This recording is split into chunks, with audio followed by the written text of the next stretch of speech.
وَاتَّقُوا اللَّهَ وَكُونُوا مَعَ الصَّادِقِينَ۔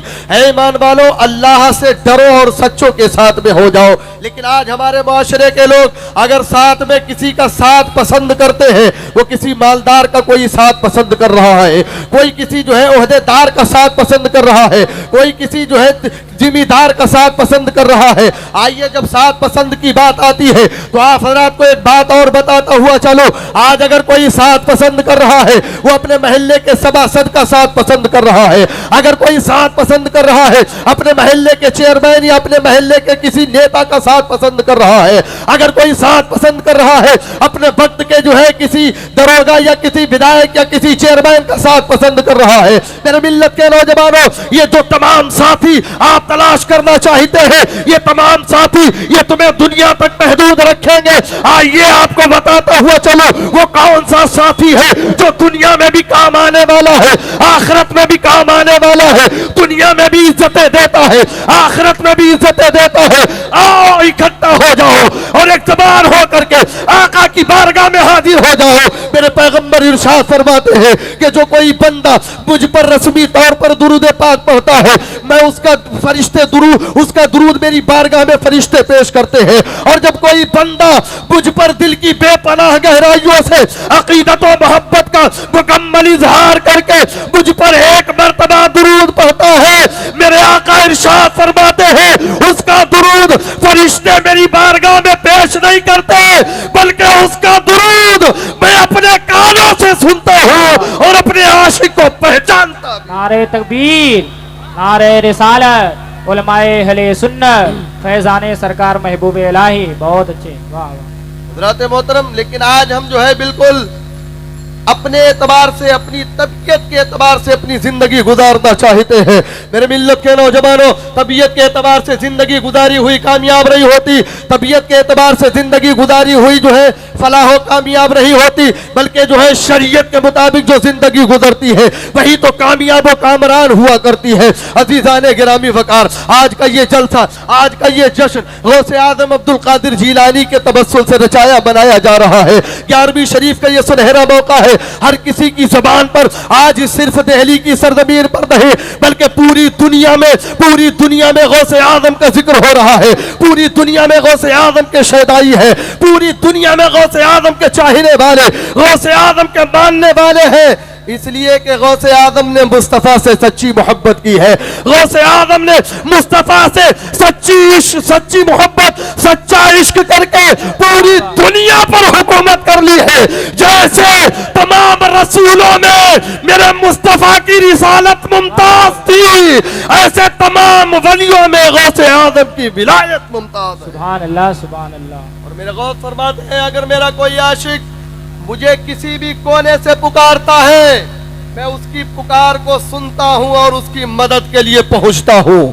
میرے غوث فرماتے ہیں اگر میرا کوئی عاشق مشرق کے آخری حصے سے مجھے آواز دیتا ہے اور میں مغرب کے آخری حصے میں ہوں، میں مغرب کے آخری حصے سے مشرق کے آخری حصے میں جا کر اس کی مدد فرماتا ہوں۔ حضرات محترم، اس کا جو ہے مشاہدہ کرنا چاہتے ہیں، آپ کو ایک واقعے کی طرف لے چلوں، اس کے بعد بات کو ختم کر لیتا ہوں۔ ایک تاریخ میں نام تحریر ہے، نام ہے یوسف، غوث اعظم عبدالقادر جیلانی کا سچا عاشق ہے، غوث اعظم عبدالقادر جیلانی کا سچا چاہنے والا ہے، غوث اعظم عبدالقادر جیلانی کا سچا ماننے والا ہے۔ ہر سال میرے غوث کی 11ویں شریف کرتا ہے، ہر سال میرے غوث کی نام کا لنگر کرتا ہے، لوگوں کو بلا بلا کر کے کھلاتا ہے، کبھی بریانی کھلاتا ہے، کبھی قورمہ کھلاتا ہے، کبھی جو ہے کسی طریقے کے پکوان بنا کر کے لوگوں میں تقسیم کرتا ہے، اور سب سے ایک ہی بات کہتا ہے کہ میں یہ غوث اعظم کے نام کا لنگر ہے، کھا لیجئے، یہ غوث اعظم کے نام کی 11ویں ہے، کھا لیجئے۔ میرے ملت کے نوجوانوں، ایک سال ایسی آتی ہے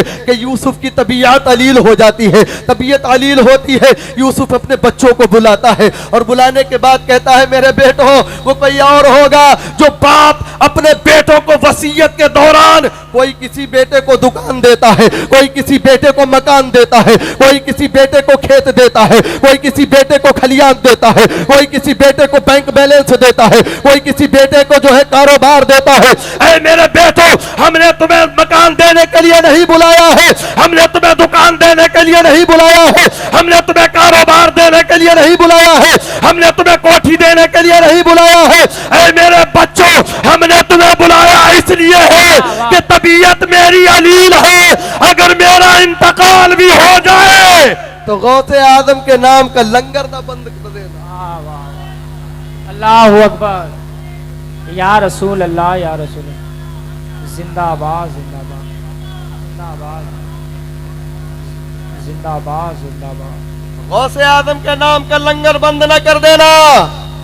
اب آسمان پر 11ویں شریف کا چاند طلوع ہوا، بچے فکر مند ہے کہ باپ کی طبیعت علیل ہے، باپ بستر علالت پر لیٹا ہوا ہے، روزانہ طبیب بلایا جا رہا ہے، روزانہ حکیم بلایا جا رہا ہے، روزانہ ڈاکٹر بلائے جا رہے ہیں، لیکن طبیعت ہے کہ سدھرنے کا نام نہیں لیتی ہے، طبیعت ہے کہ صحیح ہونے کا نام نہیں لے رہی ہے۔ یہاں تک کہ 1 دن گزر گیا، 2 دن گزر گیا، یہاں تک کہ 3 دن گزر گیا، 4 دن گزر گیا، 6ٹھے دن وہ جو ہے یوسف اپنے بچوں کو پھر جمع کرتا ہے، اور جمع کرنے کے بعد کہتا ہے میرے لالو سنو، آخری گزارش کر کے جو ہے میں بحجت تمام کر دینا چاہتا ہوں۔ بیٹوں نے کہا میرے بابا جان بتاؤ، تمہیں کسی اور بڑے طبیب کو دکھا دیتا ہوں، تمہیں کسی اور بڑے حکیم کو دکھا دیتا ہوں۔ یوسف نے کہا تھا کہ بیٹا میرے دن قریب ہو گئے ہیں، اب مجھے یقین ہو گیا ہے کہ مجھے موت واقع ہو جائے گی، لیکن اے میرے لالو سنو، کہیں اگر مجھے 11 تاریخ میں موت واقع ہو جائے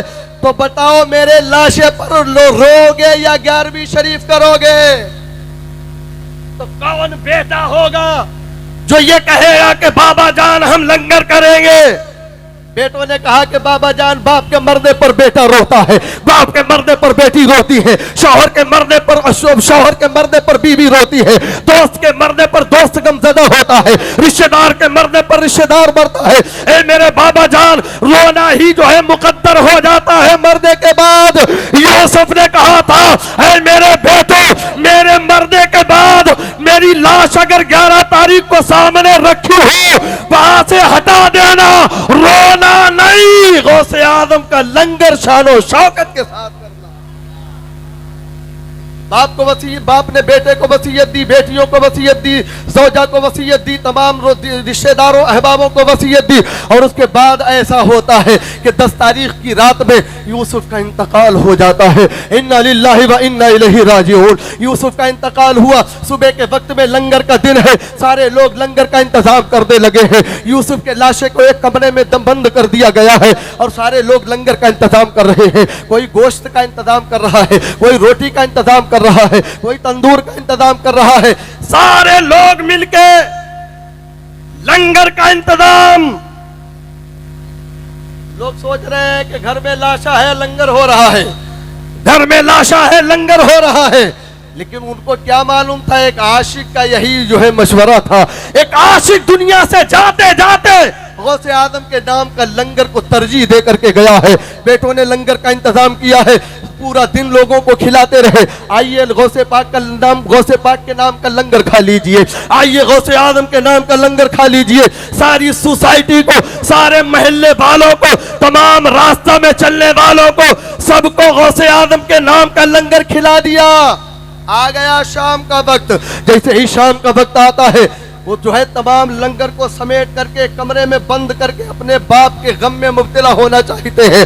سارے بیٹے لنگر کو سمیٹ رہے ہیں، اچانک دیکھا کہ سامنے سے ایک بزرگ آ رہے ہیں۔ ان بزرگ کو آتے ہوئے دیکھا کہ وہ ادھر ہی چلے آ رہے ہیں۔ ان بزرگ کا انتظار کرنے لگے اور کہنے لگے کہ اگر یہ بزرگ ادھر آتے ہیں پھر بھی انہیں غوث اعظم کے نام کا لنگر کھلاؤں گا، اگر یہ کسی اور طرف جانا چاہتے ہیں پھر بھی انہیں بلا کر کے غوث اعظم کے نام کا لنگر کھلاؤں گا۔ میرے ملت کے نوجوانوں، وہ بزرگ ادھر ہی چلتے چلے آ رہے تھے۔ یوسف کے نوجوان بیٹوں کے قریب آتے ہیں، آنے کے بعد وہیں پر کھڑے ہو جاتے ہیں۔ یوسف کے بیٹوں نے کہا تھا اے بزرگ آپ آخری وقت میں آئے ہیں، آئیے گا آپ بھی غوث اعظم کے نام کا لنگر کھا لیجئے گا۔ بزرگ کہنے لگے بیٹا پہلی سال نہیں آیا ہوں، میں تو ہر سال آتا ہوں۔